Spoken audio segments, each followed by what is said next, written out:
Friends, welcome to this episode of Leadosophy. You are here with an open mind because that is the rule, my friends, and not the exception. Leadosophy is grateful, expressing some gratitude here today. Whether you are listening or watching, I am appreciative that you've taken the time to listen to this episode. Today's episode, very briefly and succinctly, is about the human connection. As it applies to our concept of leadership, I want to strip away everything else about leadership and just focus very specifically on the human connection and why it's important in the workspace, maybe in the community as well. If you're a leader, I think that kind of goes without saying. Maybe more focused though on the workspace and tapping back into the human connection by maybe the dehumanization that can occur in the workplace. That's what we'll talk about today in this episode. Here we go. Are you ready to permanently fuse leadership and philosophy? Then a word of caution. You are about to enter the fully abstract yet wholly concrete realm of Leadosophy. Our ideas are not always so clear and distinct. To validate this proposition, we welcome the host of Leadosophy, Tim Woody. Friends, welcome back to this episode of Leadosophy.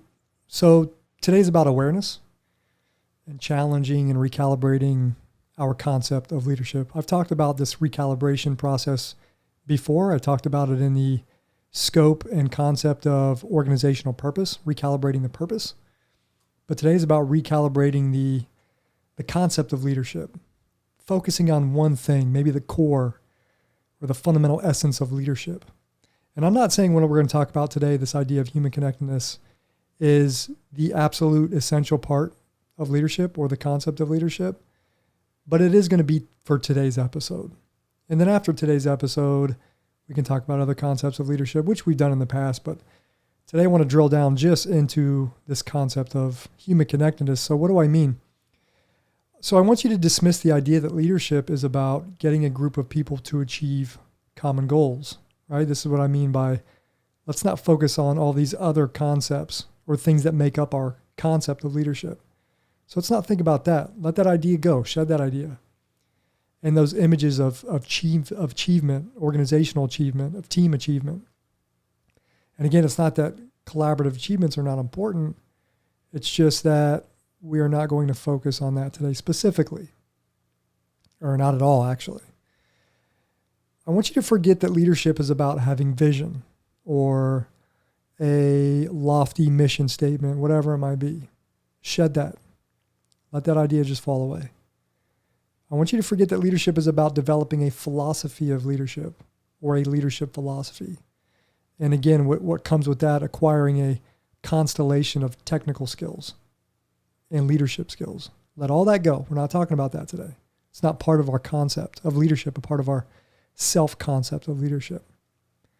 I want you to forget that leadership is all about all those things that you read in Harvard Business Review, Inc.com, on LinkedIn, and there's some phenomenal articles on all of these platforms. Articles about how to make you a better leader, or if you just act like this, or inspire these groups of people, or stop doing X or Y, you'll be a better leader. Dismiss all of that conceptual clutter. And again, there's no doubt that you have a multitude of other concepts about leadership. It might be even safe to speculate that most adults have formulated and developed some self-concept of leadership. But let it all go. That's what we're doing today. Try to imagine, right now, imagine human life before the industrial age, before factories and managers, before fluorescent lights and cubicles and direct reports, before meetings about meetings. We all love meetings. Before shareholders and performance-based bonuses and annual performance reviews and semi-annual performance reviews. Before trips to the office and that nice new parking spot. And quite frankly, before leadership books, before leadership training seminars, before leadership institutes, before leadership podcasts. There was a time where we had none of that, at least formally designated as such. What was social life like for humanity before the industrial age? How important was our social interaction with others. What were they like? What were these social interactions like? And again, we weren't there, so we can only kind of imagine or maybe get an idea of what it was like based on what we read, historical artifacts. Were our relationships deeper? Were they more impactful, more meaningful? And less like relationships we may find in the workplace today, which are often, quite frankly, based on pure utility. Transactional, as they say in the leadership world. What you can do for me, what I can do for you. You give me this, I give you that in return. And again, this transactional relationships have probably been a part of human history for as long as we've been around. I understand that. But I want to talk about tapping into something deeper that has also been around since as long as we have been around as humans. So for this episode, Leadosophy has one idea about you as a leader, me as a leader. That concept is the human connection, which I said in the intro. I want you to think about those two words, human connection. When I say human connection, what comes to mind? What comes to mind in the workplace? Quite frankly, when you take those two words, human connection, and you set them inside the workspace, human connection, what is that like? What comes to mind? What images do you see? So for me, it's kind of like a web of interrelatedness. Or maybe it's the image of the brain's wiring and all of its electrical firings, and those signals that are sent back and forth, and new connections are strengthened, constantly being forged, and this is a good thing. It's a good thing for the mind. This idea of human connection gives rise to what types of feelings? Maybe it's joy or compassion or gratitude. Maybe those in your personal life come to mind first and foremost before people in the workplace, and that's probably natural. But again, I want to think of human connection more specifically as something in the workspace. It's an import in the workspace. Its importance to you as a leader, fostering relationships, social connections, human interactions, making the most of every interaction you have. So Leadosophy thinks that a pivotal lead-off question might be this. Why would we need to recalibrate our concept of leadership? Why would we need to recalibrate our concept of leadership with human connectedness at the center or at the core or as a foundational part or component? And I can think of a couple reasons. Leadosophy can think of a couple reasons. And my reasons will hopefully stimulate or work as a stimulant. And by stimulant, I mean basic ideas or thoughts or reasons that lead you to generate more ideas, either building off mine or creating something new. This is the creation of knowledge or the co-creation of knowledge. You take your concept of human connectedness in the workplace. I take my concept of human connectedness in the workplace. And then we merge those ideas and we come up with something new. We synthesize yours and mine into something else, something new that's part yours, part mine. So it's easy to fall into thoughts and practices of dehumanization or dehumanizing traps of thought, as I call them. This is kind of the first reason why I think it's important to recalibrate our concept of leadership back to the human connection. It's to put a spotlight on this dehumanization that we tend to fall into, this trap. For example, this dehumanizing can happen when we are stuck in this vicious cycle of viewing others in the workspace as almost gang-like rivals. Have you seen that? Have you been a part of that? Maybe not specific gang-type rivals, but metaphorically speaking. It's that division or that department or that group of whoever, or that office on the East Coast, or corporate office versus the offices in the trenches taking all the grenades. How often do we find ourselves sucked into this vortex of tribalism, unable to escape these feelings of otherness? I talk about this concept of otherness. And I know we can't help but seeing the other when we look at someone else. But how do we come back to a connection? How do we replace the feelings of otherness, which is opposed or antagonistic to the feeling of oneness? Otherness might manifest. I think about tribalism and gang-like rivals in the workplace. You versus me, environments of competition. we might get feelings that manifest, such as envy, competition, anxiety, fear, frustration, even anger.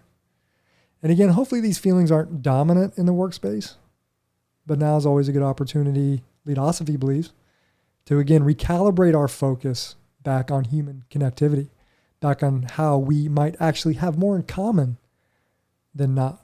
Think of that.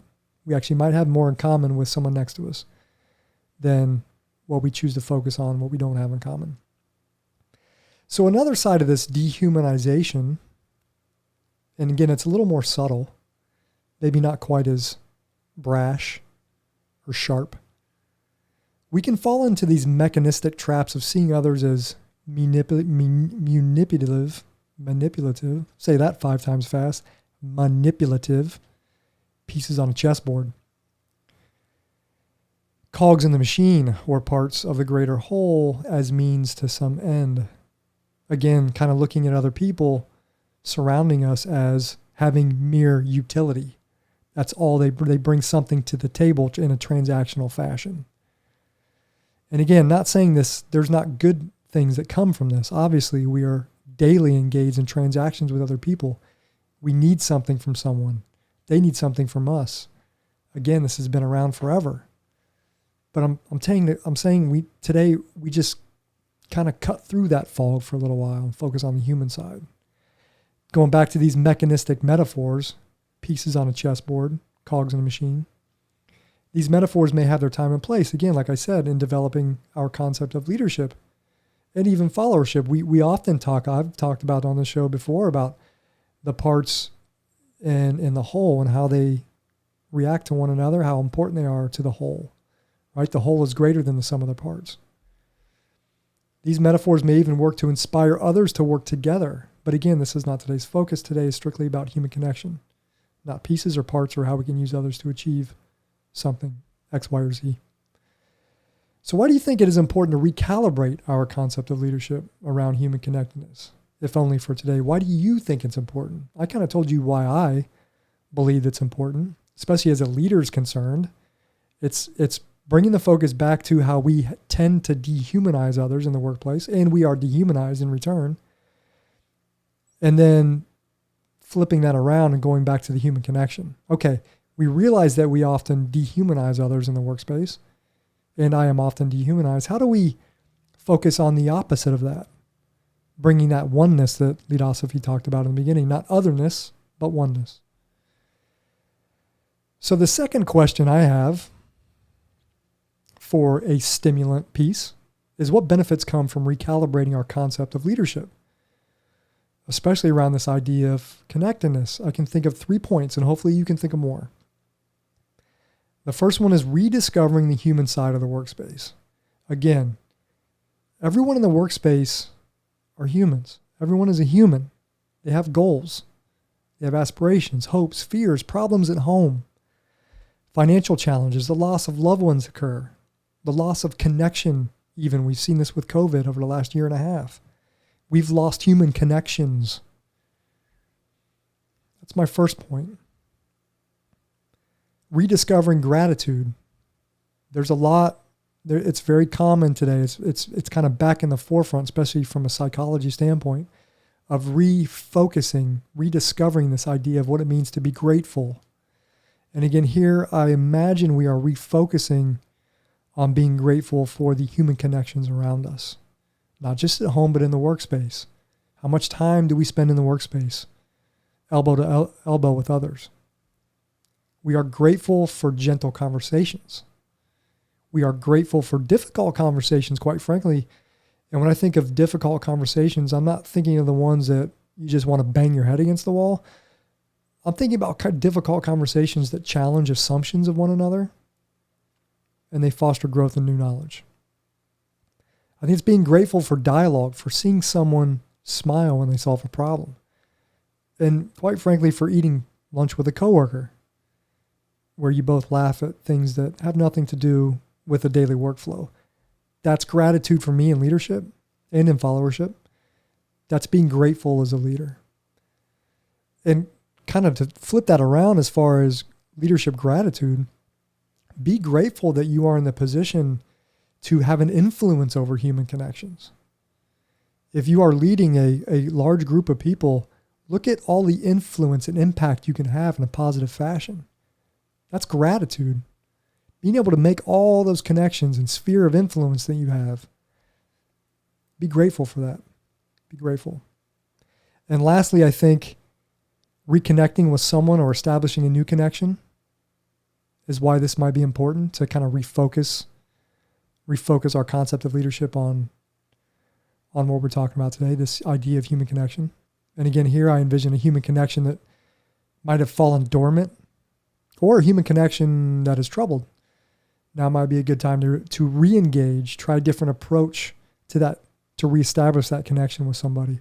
And again, maybe you had a falling out in the workplace, or maybe you didn't see eye to eye on a project, and one or both parties maybe took that personal when they should not have. Maybe a good time to re-engage. Or now might be your best opportunity to establish a new connection in a more meaningful and enriching way. Maybe the next time a new employee shows up, you place your focus first on that person as a human being and not simply as a coworker that can help you get somewhere or achieve some goal or complete some project. Again, as a piece of utility. But on the other side, as a fellow human who has purpose, who has emotions, and who has a lifetime's worth of unique experiences that have shaped that person, quite frankly. And you can learn from that person, learn from their experiences, draw upon their experiences, listen to their experiences. All of our experiences shape us and who we are, the good ones and the bad ones. So that's Leadosophy's idea today of kind of recalibrating our concept of leadership. This episode was strictly about revitalizing this idea of humanness and human connection.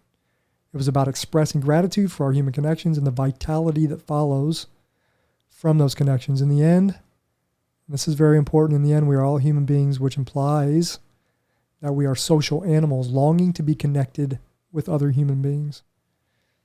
When it comes to the mind's want of human connectivity, which goes back thousands of years in the mind's wiring, the brain's wiring, when it comes to that, to feel wanted or to feel like one belongs, the mind does not differentiate between home and work, between a cubicle and the living room.